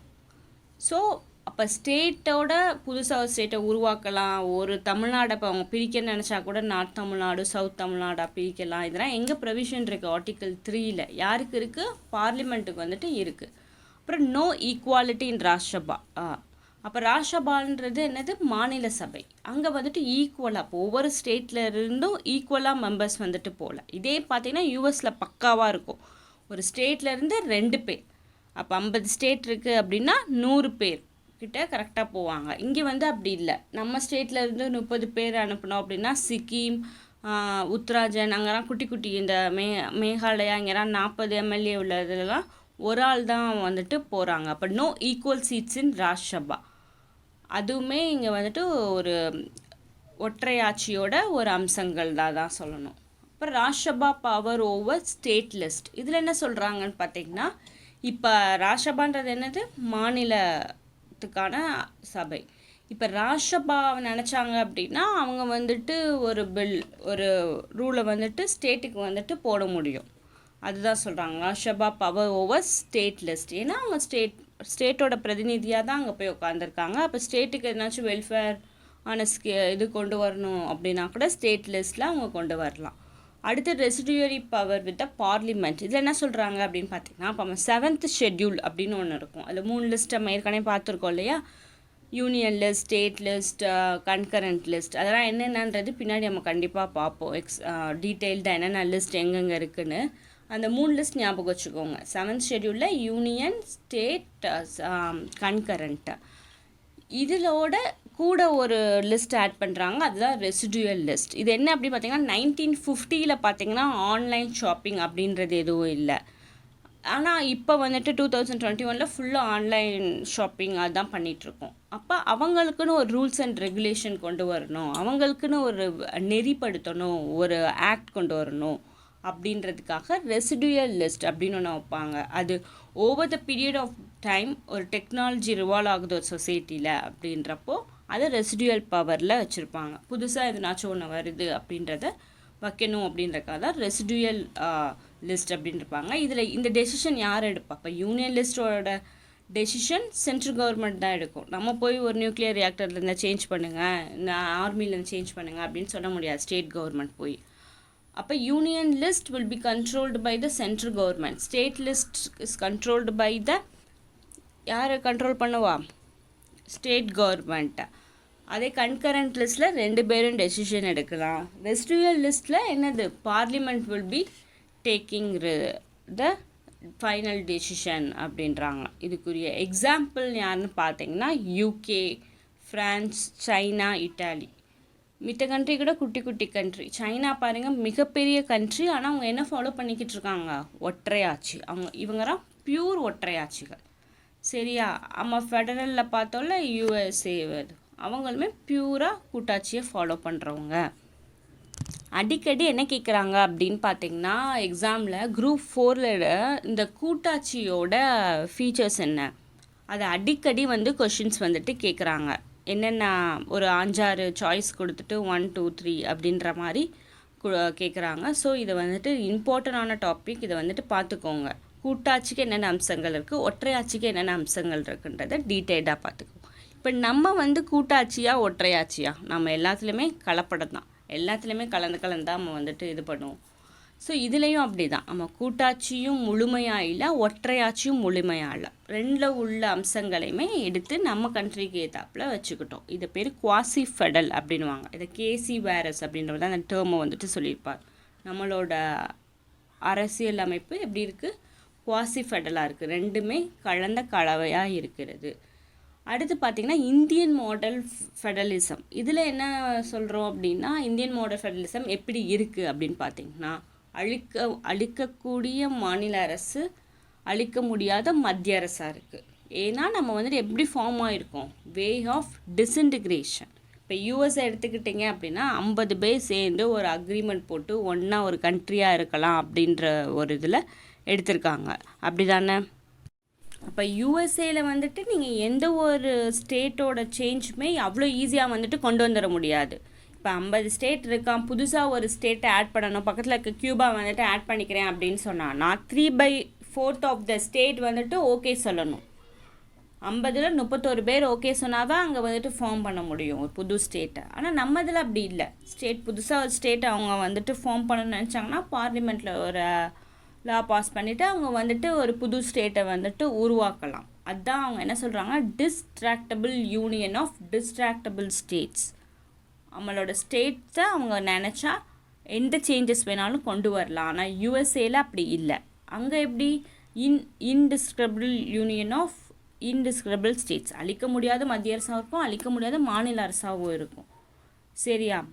அப்புறம் அதனால தான் அவங்க என்ன சொல்கிறாங்க, Indian model is based on கனடிய மாடல் ரேதர் தென் யூஎஸ்ஏ மாடல்ன்றது எப்படி ஃபார்ம் ஆகிருக்கு, வே ஆஃப் இன்டகிரேஷன். அதுவே Canadian model way of disintegration. நம்ம எந்த அக்ரிமெண்ட்டும் போடல. இப்போ தமிழ்நாடு வந்துட்டு இந்தியாவுக்குள்ளே தான் இருப்போம் அப்படின்னு எதுவும் அக்ரிமெண்ட் போட்டிருக்கா, இல்லை. ஆனால் யூஎஸ்ஏல அப்படி வந்துட்டு 50 ஸ்டேட் அக்ரிமெண்ட் போட்டு ஒன்றா ஒரு கண்ட்ரியாக இருக்காங்க. இப்போ நம்ம நினச்சா இந்தியா விட்டு போக முடியுமா, முடியாது. சரியா? நீ உனக்கு என்ன தேவையோ அதை வாங்கிக்கோ, அதை வாங்கிட்டு இங்கே தான் இருக்கணும் அப்படின்றது தான் இங்கே இருக்குது. நம்ம ஃபஸ்ட்டு வந்துட்டு அந்த ஸ்டேட்டை ரீஆர்கனைசேஷன் பண்ணிகிட்ருக்கப்ப நம்மளும் பிரச்சனை பண்ணோம். நம்மளுக்கு ஒரு திராவிட கண்ட்ரி, எங்களுக்குன்னு ஒரு தனி கண்ட்ரியாக கொடுத்துருங்க அப்படின்னு நம்ம சொன்னோம். ஆனால் நேரு வந்துட்டு சொல்கிற பேச்சை கேட்கலைன்னா டக்குன்னு ஏதாச்சும் ஒரு ஆக்ஷன் எடுப்போம் அப்படின்னு சொன்னதும் சரி அம்மா வந்துட்டு இருந்துக்கிட்டோம். ஸோ நம்ம வந்துட்டு போகணும்னு நினச்சாலும் நம்ம போக முடியாது, அந்த மாதிரி சுச்சுவேஷனில் தான் இருக்கும். இப்போ நம்மளோட இது என்னது, வே ஆஃப் டிஸ்இன்டிகிரேஷன் அப்படின்வாங்க. அண்ட் ஸ்ட்ராங் சென்டர் இருக்குது. அண்ட் ப்ரிஃபரன்ஸ் யாருக்கு, யூனியன் ஆஃப் ஸ்டேட்ஸ். யூனியனுக்கு தான் ப்ரிஃபரன்ஸ். நம்ம எங்கே பார்த்தாலும் என்ன சொல்கிறோம், யூனியன் மினிஸ்டர் அப்படி தானே பண்ணுறோம். நம்மளோட கான்ஸ்டியூஷன் புக்லேயே எங்கேயுமே ஃபெடரல் கூட்டாட்சி அப்படின்ற வார்த்தையே யூஸ் பண்ணியிருக்க மாட்டாங்க. என்ன சொல்லியிருப்பாங்க, India as a Bharat union of states அப்படின்னு தான் சொல்லியிருப்பாங்க. நம்மளோட ப்ரிஃபரன்ஸே யூனியன் அப்படின்றதுக்கு தான் இம்பார்ட்டன்ஸ் வந்துட்டு கொடுத்துருக்காங்க. எதுக்காக நம்ம வந்துட்டு கூட்டாட்சி போகிறோம் அப்படின்னா, நம்மளோட சோஷியோ கல்ச்சுரல் டைவர்சிட்டி. இப்போ பார்த்திங்கன்னா வாஸ்ட் டைவர்சிட்டி இருக்குது. இந்தியாவுக்குள்ளே தமிழ்நாடுக்குள்ளே எடுத்துக்கிட்டோம் அப்படின்னா சென்னையில் பேசுகிற தமிழ் ஒரு மாதிரி இருக்கும், கோயம்புத்தூரில் பேசுகிற தமிழ் ஒரு மாதிரி இருக்கும், மதுரையில் பேசுகிற தமிழ் ஒரு மாதிரி இருக்கும். அப்போ அங்கேயே வந்துட்டு கல்ச்சுரல் டைவர்சிட்டி நிறையா இருக்குது. அதனால தான் நம்ம கூட்டாட்சி முறை பண்ணுறோம். நம்ம சைஸும் லார்ஜாக இருக்குது அண்ட் எஃபிஷியன்ட் கவர்மெண்ட்டாக இருக்கும் அப்படின்றதுக்காக தான் ஃபெடரல் கூட்டாட்சியையும் நம்ம வந்துட்டு இன்க்ளூட் பண்ணிக்கிறோம். அப்புறம் பார்த்தோம் அப்படின்னா பார்லிமெண்ட் வர்சஸ் பிரசிடெண்ட், எந்த டைப் ஆஃப் கவர்மெண்ட் நம்ம எடுத்திருக்கோம் அப்படின்னு பார்த்தோம்னா பார்லிமெண்ட் ஃபார்ம். பார்லிமெண்ட் ஃபார்முக்கு என்னென்ன எக்ஸாம்பிள் அப்படின்னு பார்த்தீங்கன்னா யூகே, இந்தியா, ஜப்பான், கனடா. அதே பிரசிடெண்ட் ஃபார்ம் ஆஃப் கவர்மெண்ட்டுக்கு யார் எக்ஸாம்பிள் பார்த்தீங்கன்னா பெஸ்ட் எக்ஸாம்பிள் யூஎஸ்ஏ தான். யூஎஸ்ஏ, ரஷ்யா, ஸ்ரீலங்கா, பிரேசில் இவங்க தான் வந்துட்டு பிரசிடென்டல் ஃபார்ம் ஆஃப் கவர்மெண்ட். இப்போ என்ன பார்க்க போகிறோம் அப்படின்னா ஜனாதி முறை அப்படின்றவங்களுக்கு என்னென்ன அம்சங்கள் இருக்கணும் அப்படின்னு பார்த்தீங்கன்னா, இதுக்கு பெஸ்ட் எக்ஸாம்பிள் யார், ஜனாதிபதி. யூஎஸ்ஏ தான் பெஸ்ட் எக்ஸாம்பிள். இங்கே வந்துட்டு நம்மளுக்கு எப்படி அப்பர் ஹவுஸ் லோயர் ஹவுஸ் அப்படின்ற மாதிரி இருக்குது. அங்கே அப்பர் ஹவுஸ் வந்து காங்கிரஸ் அப்படின்வாங்க, லோயர் ஹவுஸு செனட் அப்படின்வாங்க. இங்கே வந்துட்டு நம்ம பிரசிடெண்ட்டை என்ன பண்ணுறோம், இந்தியாவில் பிரசிடெண்ட்டை நம்ம ஓட்டு போட்டு செலக்ட் பண்ணுறோமா? இல்லை. நம்ம வந்து நாமினேஷன், நம்மளோட பிரசிடெண்ட் செலெக்ஷன் இஸ் நாமினேஷன். அதே அங்கே வந்து பிரசிடென்டல் செலெக்ஷன் இஸ் எலெக்ஷன். இப்போ தானே எலெக்ஷன் நடந்துச்சு. ஃபர்ஸ்ட் ட்ரம்ப் இருந்தால் இப்போ யார் இருக்கா? ஜோ பைடன் அவங்க இருக்காங்க இல்லையா? அப்போ அங்கே வந்துட்டு என்னது, எலெக்ஷன் முறையில் தேர்ந்தெடுக்கிறாங்க, இங்கே நாமினேஷன் முறையில் தேர்ந்தெடுக்கிறாங்க. அங்கே வந்துட்டு பார்த்திங்கன்னா 4 இயர்ஸாக இருக்கும் அவங்கள. இப்போ இங்கே வந்துட்டு பார்த்திங்கன்னா மெஜாரிட்டி பார்ட்டின்னு ஒன்று இருக்குது இல்லையா? அங்கே ரூல் அதை வந்துட்டு ஈஸியாக டிசால்வ் பண்ணலாம். அப்படி தானே, மெஜாரிட்டி கம்மியாக இருக்குது அப்படின்றப்போ. பாண்டிச்சேரியிலலாம் என்ன பண்ணாங்க, டக்குன்னு 3 பேர் ரிசைன் பண்ணோன்னா மெஜாரிட்டி கம்மி ஆயிடுச்சு, ஆட்சியை கலைக்க வேண்டிய சூழ்நிலைக்கு வந்துச்சு. அங்கே வந்துட்டு அப்படி இல்லை, லெஜிஸ்லேட்டிவ் அங்கே வந்துட்டு அவங்க வந்துட்டு லெஜிஸ்லேட்டிவ்ன்றவங்க ஸ்ட்ரிக்டாக இருப்பாங்க. இப்போ ஜோஸ் பைடன் போய் பார்லிமெண்ட்டில் போய் ஒரு லாக்கு அவர் பேசணும் அப்படின்றது எதுவுமே இல்லை. அவங்களுக்கும் இதுக்கும் சம்மந்தமே இல்லாமல் இருப்பாங்க. இங்கே அப்படி இல்லை. மோடி வந்துட்டு லோக்சபாவுக்கு போகணும், எதிர்கட்சிகள் கேட்குற கேள்விக்கு பதில் சொல்லணும். He's responsible to people and both a government. அப்படி தானே ரெஸ்பான்சிபிள் கவர்மெண்ட்டாக இருக்கும். ஆனால் அங்கே வந்துட்டு அப்படி இல்லை. அதுதான் இங்கே சொல்லியிருப்பாங்க, நான் ரெஸ்பான்சிபிலிட்டி. அவங்க ரெஸ்பான்சிபிலிட்டி பீப்புளுக்கு ஆன்சர் பண்ணணும்னு எந்த விதமும் இல்லை. ஏன்னா அவங்க வந்துட்டு காங்கிரஸ் அந்த மாதிரி சபைக்கு வந்துட்டு போய் பேச மாட்டாங்க. எதிர்கட்சிகள் கேட்குற கேள்விக்கு ஆன்சர் பண்ணணும் அப்படின்றது வந்துட்டு இல்லை. அதுதான் நான் ரெஸ்பான்சிபிலிட்டி. ஃபிக்ஸ்டன்றது 4 இயர்ஸ் அவங்களுக்கு, பிரசிடெண்ட்டுக்கும் சரி லெஜிஸ்லேட்டுக்கும் சரி. அப்புறம் கான்ஸ்டிடியூஷனல் இண்டிபெண்ட் இருக்கும். லெஜிஸ்லேட்டிவ்க்கு கான்ஸ்டிடியூஷனல் இண்டிபெண்டன்ஸ் இருக்கும். அவங்களோட டெசிஷன் எதுலேயுமே பிரசிடெண்ட் வந்துட்டு தலையிட மாட்டார். இப்போ நம்மளுக்கு தான் பார்த்தீங்கன்னா final bill has to be sign by the president அப்படின்னு இருக்குல்ல, அங்கே வந்துட்டு அப்படி இல்லை. அடுத்து பார்த்திங்கன்னா சிங்கிள் ஹெட், ஒரே ஹெட்டு தான், பிரசிடெண்ட் மட்டும்தான். இங்கே நம்ம இந்தியாவுக்குள்ளே பார்த்தோன்னா 2 ஹெட் இருக்காங்க, பிரசிடெண்ட், பிரைம் மினிஸ்டர். அங்கே வந்து single head. And impeachment process அப்படின்றது ரொம்ப டஃப். ஏன்னா ஏன் டஃப் அப்படின்னு பார்த்திங்கன்னா, அங்கே வந்துட்டு ஸ்டேட்டில் அங்கே வந்துட்டு பார்த்திங்கன்னா லோயர் ஹவுஸில் யார் வேணாலும் ரூல் பண்ணிகிட்டு இருக்கலாம். இப்போ பார்த்தீங்க எக்ஸாம்பிள் பார்த்தீங்க அப்படின்னா ட்ரம்ப் இருந்தார். ட்ரம்ப் அங்கே வந்து 2 பார்ட்டி தான் இருக்குது, டெமோக்ராட்டிக் பார்ட்டி, ரிபப்ளிக் பார்ட்டின்னு. ட்ரம்ப் எந்த பார்ட்டி? Republic party. இப்போ ட்ரம்ப்பை வந்துட்டு சரியில்லை, அவரோட மேனேஜ்மெண்ட் சரியில்லைன்னு நிறையா தடவை இம்பீச்மெண்ட் ப்ராசஸ் வந்துட்டு பண்ணாங்க. லோயர் ஹவுஸில் எந்த பார்ட்டி மெஜாரிட்டியாக இருந்திருக்குன்னா டெமோக்ராட்டிக் பார்ட்டி மெஜாரிட்டியாக இருந்திருக்கு. அதனால் அவரை இம்பீச்மெண்ட் பண்ணுறதுக்கு அங்கே வந்துட்டு ஈஸியாக சைன் வந்துட்டு பண்ணிட்டாங்க. ஏன்னா டெமோக்ராட்டிக் ட்ரம்ப்போட ஆப்போசிட் பார்ட்டியும் மெஜாரிட்டி இருந்தனால அங்கே சைன் பண்ணிட்டாங்க. அதே அப்பர் ஹவுஸுக்கு சைன் பண்ண வரப்போ சைன் வந்துட்டு பண்ண முடியலை. ஏன்னா யார் ஜெயிச்சிருந்தா? ரிபப்ளிக் பார்ட்டி தான் ஜெயிச்சிருந்துச்சு. ஸோ அவங்களோட மெஜாரிட்டி அதிகமாக இருக்கனால அங்கே வந்துட்டு சைன் பண்ண முடியல. அதனால தான் அவரை வந்துட்டு அந்த போஸ்ட்லேருந்து தூக்க முடியல. அவர் 4 வருஷம் அவர் என்னென்ன பண்ணணுமோ எல்லாத்தையும் பண்ணிட்டு போயிட்டார். ஸோ அப்போ இம்பீச்மெண்ட் ப்ராசஸ் அப்படின்றது டஃப்பாக இருக்கும். இங்கே வந்துட்டு அப்படி இல்லை, எப்போ வேணாலும் ஆட்சி கவரலாம். மெஜாரிட்டி போச்சு அப்படின்னா ஆட்சி வந்துட்டு கவரலாம், பார்லிமெண்ட்ரி ஃபார்ம் ஆஃப் கவர்மெண்ட்டில். அதுதான் அங்கே வந்து சிங்கிள் மெம்பர்ஷிப் தான், ஒரே ஆள் தான் எல்லாத்தையும் பார்த்துப்பாங்க. And no dissolution of lower house. Lower ஹவுஸை கலைக்க முடியாது. ஏன்னா அங்கே மெஜாரிட்டி ரூல் இல்லை. இங்கே தான் மெஜாரிட்டி ரூல். இந்தியாவில் அங்கே யூஎஸ்ஏல மெஜாரிட்டி தான் ரூல் பண்ணுறாங்க அப்படின்றது வந்துட்டு இல்லை. இப்போ separation of power strict. Powers வந்து ஸ்ட்ரிக்டாக வந்துட்டு பிரிஞ்சிருக்கும். லெஜிஸ்லேட்டிவ்க்கும் எக்ஸிக்யூட்டிவ்க்கும் ஸ்ட்ரிக்டாக பிரிஞ்சிருக்கும். கிச்சன் கேபினெட் என்ன சொல்கிறாங்க அப்படின்னு பார்த்தீங்கன்னா, இப்போ நம்ம வந்து இங்கே வந்து என்ன பண்ணுறோம், 200 இப்போ தான் எலெக்ஷன் நடந்துச்சு, 234 தொகுதிக்கு எலெக்ஷன் நடக்குது. அதுலேருந்து நம்ம எம்எல்ஏஸ் செலக்ட் பண்ணுறோம். எம்எல்ஏலேருந்து தான் மினிஸ்டர்ஸ் செலக்ட் பண்ணுறோம் இல்லையா? அப்போ எது என்ன இருக்கோ அதுலேருந்து ஒரு பெஸ்ட்டை செலக்ட் பண்ணுறோம். அங்கே அப்படி இல்லைங்க. President and vice president direct எலெக்ஷனில் செலக்ட் பண்ணுவாங்க. அவங்க ஒரு 30 பேர், யார் அவங்க யார் நினைக்கிறாங்களோ யார் வேணாலும் இருக்கலாம், அவங்க எக்ஸ்பர்ட்ஸ். அந்த எக்ஸ்பர்ட்ஸை தான் மினிஸ்டர்ஸ் ஆக்குவாங்க. அதுதான் கிச்சன் கேபினெட் அப்படின்றது. இங்கே வந்துட்டு என்ன இருக்கோ அதுலேருந்து பெஸ்ட்டை எடுத்து போடுறோம். அங்கே தி பெஸ்ட் அப்படின்றவங்கள எடுத்து மினிஸ்டர்ஸாக போடுவாங்க. அதுதான் பிரசிடெண்ட்டோட டாமினன்சி ரொம்ப இருக்கும். இதோட மெரிட்ஸ் அண்ட் டிமெரிட்ஸ் பார்ப்போம். மெரிட்ஸ் அப்படின்னு பார்த்தீங்கன்னா ஸ்டேபிள் கவர்மெண்ட் வந்துட்டு கலையவே கலையாது, 4 வருஷம் அது வாட்டுக்கு போய்கிட்டு இருக்கும். பாண்டிச்சேரியிலாம் டப்புன்னு கலைச்சிட்டாங்க இல்லையா, ஓவர் த நைட் வந்துட்டு கலைச்சிடுறாங்க. அங்கே வந்துட்டு அப்படிலாம் இல்லை, 4 இயர்ஸ் அப்படின்னா 4 இயர்ஸ் அவங்க தான். பாலிசியுமே வெல் டிஃபைன்டாக இருக்கும், அவங்களோட குறிக்கோள் இப்போ டெரரிசம்னா இதுதான்.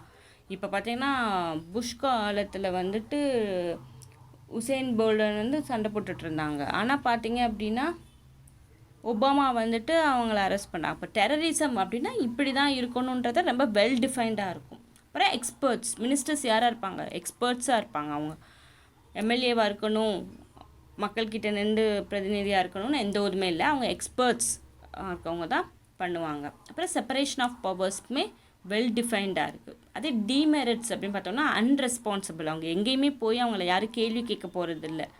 இங்கே வந்துட்டு அப்படி இல்லை, எதிர்கட்சின்னு ஒன்று இருக்குது, அவங்க பீப்புள் தான் அவங்கள செலக்ட் பண்ணுறாங்க, அப்போ கொஷின் கேட்க தான் செய்வாங்க. அங்கே அப்படி இல்லை, நான் ரெஸ்பான்சிபிள். ஏன்னா அவங்க வந்துட்டு பார்லிமெண்ட்டுக்கு போய் அவங்க எதுவும் ஆன்சர் பண்ண மாட்டாங்க, அதனால தான் அவங்க வந்துட்டு நான் ரெஸ்பான்சிபிளாக இருக்காங்க. அண்ட் எப்போவுமே கான்ஃப்ளிக்ட் வந்துட்டு இருக்கும் லெஜிஸ்லேட்டிவ்க்கும் எக்ஸிக்யூட்டிவ்க்குமே, ஏன்னா 2 பேருமே செப்பரேட்டட் பாடியாக ஒர்க் பண்ணுறாங்க அப்படின்னு. அப்புறம் நேரோ ரெப்ரசன்டேஷன் ஆஃப் எக்ஸிக்யூட்டிவ், இது என்ன சொல்கிறாங்க அப்படின்னு பார்த்தீங்கன்னா, இப்போ 30 பேர் அவங்க செலக்ட் பண்ணுறாங்கல்ல, அவங்க இதில் இப்போ 2 பேர் வந்துட்டு இந்த அங்கே இங்கே இதில் எப்படி இந்த ஜாதி சண்டை வருதோ அங்கே ரேசிசம் இருக்கும், black people white people.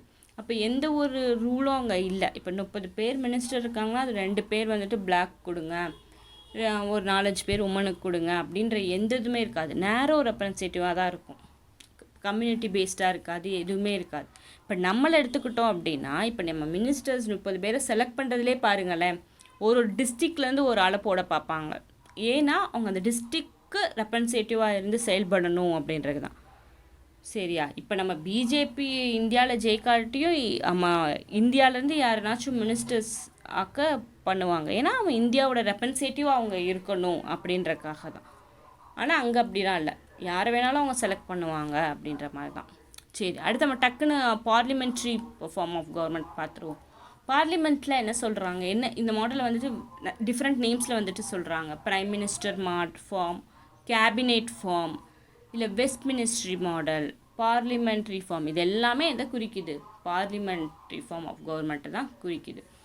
West ministry model அப்படின்றது வந்து குரூப் 4 வந்துட்டு ஒரு தடவை கேட்டிருக்காங்க. எந்த மாடலாக நம்ம வெஸ்ட் மினிஸ்ட்ரி மாடல் அப்படின்னு சொல்லுவோன்னு வந்துட்டு, இங்கே வந்து என்ன இருக்கும், டியூவல் ஹெட் இருக்கும், பிரைம் மினிஸ்டரும் இருப்பாங்க, பிரசிடெண்ட்டும் இருப்பாங்க. இப்போ மெஜாரிட்டி ரூல் தான், எந்த பார்ட்டி அஸ் மோர் மெஜாரிட்டி அதுலேருந்து ஒரு ஆளை எடுத்து தான் நம்ம நாட்டை ஆள வரும். அப்போ majority rule, double membership, dissolution of lower house, எப்போ வேணாலும் என்னது ஆட்சி வந்துட்டு கவரலாம், ஈஸியாக கலைக்கலாம் ஆட்சியை, அதுதான் dissolution of lower house. And யார் லீடராக இருப்பா, prime minister will be the leader. அங்கே யார், பிரசிடெண்ட், இங்கே பிரைம் மினிஸ்டர்.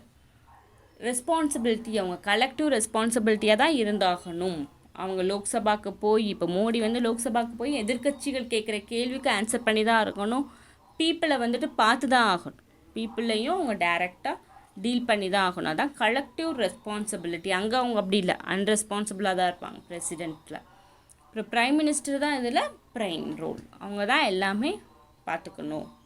ரீசன், நம்ம ஏன் பிரசிடென்டல் ஃபார்ம் ஆஃப் கவர்மெண்ட்டை விட பார்லிமெண்ட்ரி ஃபார்ம் ஆஃப் கவர்மெண்ட் எடுத்தோம், அதுக்கு ரீசன் என்னென்னு பார்த்தீங்கன்னா ஃபெமிலாரிட்டி.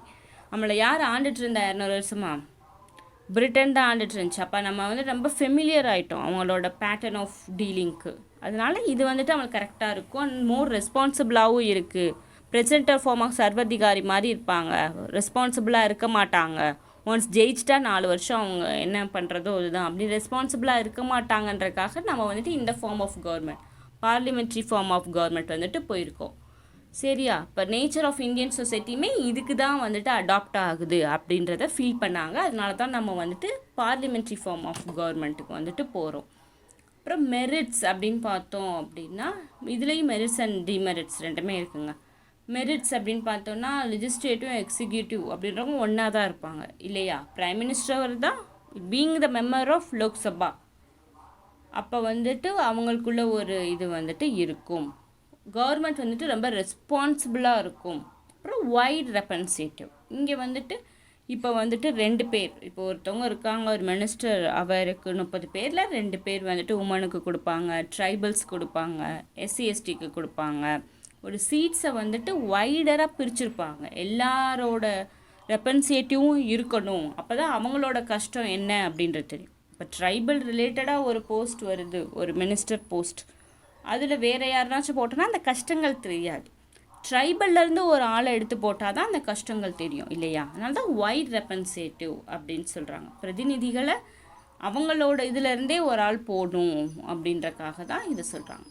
டிமெரிட்ஸ் அப்படின்னு பார்த்திங்கன்னா அன்ஸ்டேபிளாக இருக்கும், எப்போ வேணாலும் வந்துட்டு ஆட்சியை வந்துட்டு கவரலாம், அதான் அன்ஸ்டேபிளாக இருக்கும். அண்ட் கேபினெட் அமைச்சரவை தான் சர்வதிகாரமாக இருக்கும். அமைச்சர்ஸ் யாராக இருக்காங்களோ அவங்க தான் வந்துட்டு சர்வதிகாரமாக இருக்கிறதுக்கு எல்லா இதுவுமே இருக்குது அப்படின்றாங்க. அண்ட் பாலிசி அப்படின்றதும் அங்கே வந்துட்டு வெல் டிஃபைன்டாக இருக்கும், இங்கே வந்துட்டு பாலிசி அப்படின்றது, கொள்கைகள் அப்படின்றது ஒரு கண்டினியூட்டி இல்லாமல் தான் இருக்கும் அப்படின்றாங்க. இப்போ நான் ஒரு கொஷின் வந்துட்டு டிஸ்பிளே பண்ணுறேன், அந்த கொஷினுக்குரிய ஆன்சர் பண்ண முடியுமான்னு பாருங்கள். இப்போ நம்ம பார்த்த டாப்பிக்கில் இருந்து தான் இது வந்துட்டு கேட்டிருக்கு. இது வந்து குரூப் 4 கேட்கப்பட்ட கொஷின்.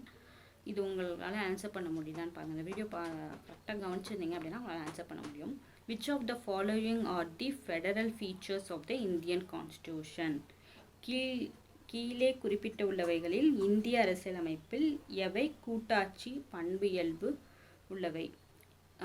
ஃபர்ஸ்ட் ஆப்ஷன் வந்துட்டு rigid constitution, bicameral constitution, collective responsibility and offices of CAG. Option 1, 2, 3, 4 எல்லாம் ஆப்ஷன் கொடுத்துருக்காங்க. ஏ வந்து 1, 2 and 3, ஆப்ஷன் பி வந்து 1 and 2, ஆப்ஷன் சி வந்துட்டு ஆப்ஷன் 1, 2, 4 ஒன்லி, ஆப்ஷன் டி வந்துட்டு 3, 4 ஒன்லி. இந்த கொஷின் நல்லா ரீட் பண்ணிவிட்டு ஆன்சரை வந்துட்டு கமெண்ட் செக்ஷனில் வந்துட்டு போடுங்க. நம்ம பார்த்தது வந்து ரொம்ப பேசிக்கானது. இந்த டேர்ம்ஸுக்குரிய மீனிங், இந்த அர்த்தம் உங்களுக்கு தெரிஞ்சிருந்தால் தான் அடுத்தடுத்து நம்ம படிக்கிறப்ப நமக்கு ஈஸியாக இருக்கும். இல்லாட்டி நம்மளால் ரிலேட் பண்ண முடியாது. இப்போ ரிஜிடிட்டி, ஃப்ளெக்சிபிலிட்டி ஏன் சொல்கிறாங்க அப்படின்றத நம்மளால் ரிலேட் பண்ண முடியாது. ஸோ புரிஞ்சு படிக்கணும் அப்படின்னா இந்த பேசிக்ஸான டேர்ம்ஸ்க்குரிய மீனிங் வந்து தெரிஞ்சிருக்கணும். அவ்வளோதாங்க. இன்றைக்கி வீடியோ நம்ம என்ன பார்த்துருக்கோம் அப்படின்னு பார்த்திங்கன்னா, இன்ட்ரடக்ஷன் டு பொலிட்டிக்கல் சிஸ்டம் பார்த்துருக்கோம், கூட்டாட்சிக்கும் ஒற்றையாட்சிக்கும் உள்ள வித்தியாசங்கள் பார்த்துருக்கோம், அதே மாதிரியே பார்லிமெண்ட்டுக்கும் பிரசிடெண்ட்டுக்கும் உள்ள வித்தியாசங்கள் வந்துட்டு பார்த்துருக்கோம். இந்த வீடியோ உங்களுக்கு யூஸ்ஃபுல்லாக இருந்துச்சுன்னா லைக் பண்ணுங்கள், உங்கள் ஃப்ரெண்ட்ஸ் யாராச்சும் படிச்சுட்ருக்காங்கன்னா ஷேர் பண்ணுங்கள், அண்ட் மறக்காமல் சப்ஸ்கிரைப் பட்டனை கிளிக் பண்ணுங்கள். நம்ம ஃபர்தராக என்ன பார்க்க போகிறோம் அப்படின்னா, மேக்கிங் ஆஃப் கான்ஸ்டியூஷன், எப்படி கான்ஸ்டியூஷன் உருவாகுச்சு, எப்படி வந்துட்டு சாலியன்ட் ஃபீச்சர்ஸ் பார்க்க போகிறோம் ஆஃப் கான்ஸ்டியூஷன், சிறப்பம்சங்கள், நம்ம கான்ஸ்டியூஷனோட சிறப்பம்சங்கள் என்ன, இது மாதிரியான வீடியோங்கள் உங்களுக்காக காத்துட்ருக்கு. அது மறக்காமல் நீங்கள் பார்க்கணும் அப்படின்னா சப்ஸ்கிரைப் பண்ணுங்கள், பக்கத்தில் இருக்க பெல் பட்டனை கிளிக் பண்ணுங்கள். தேங்க்ஸ் ஃபார் வாட்சிங், டேக் கேர்.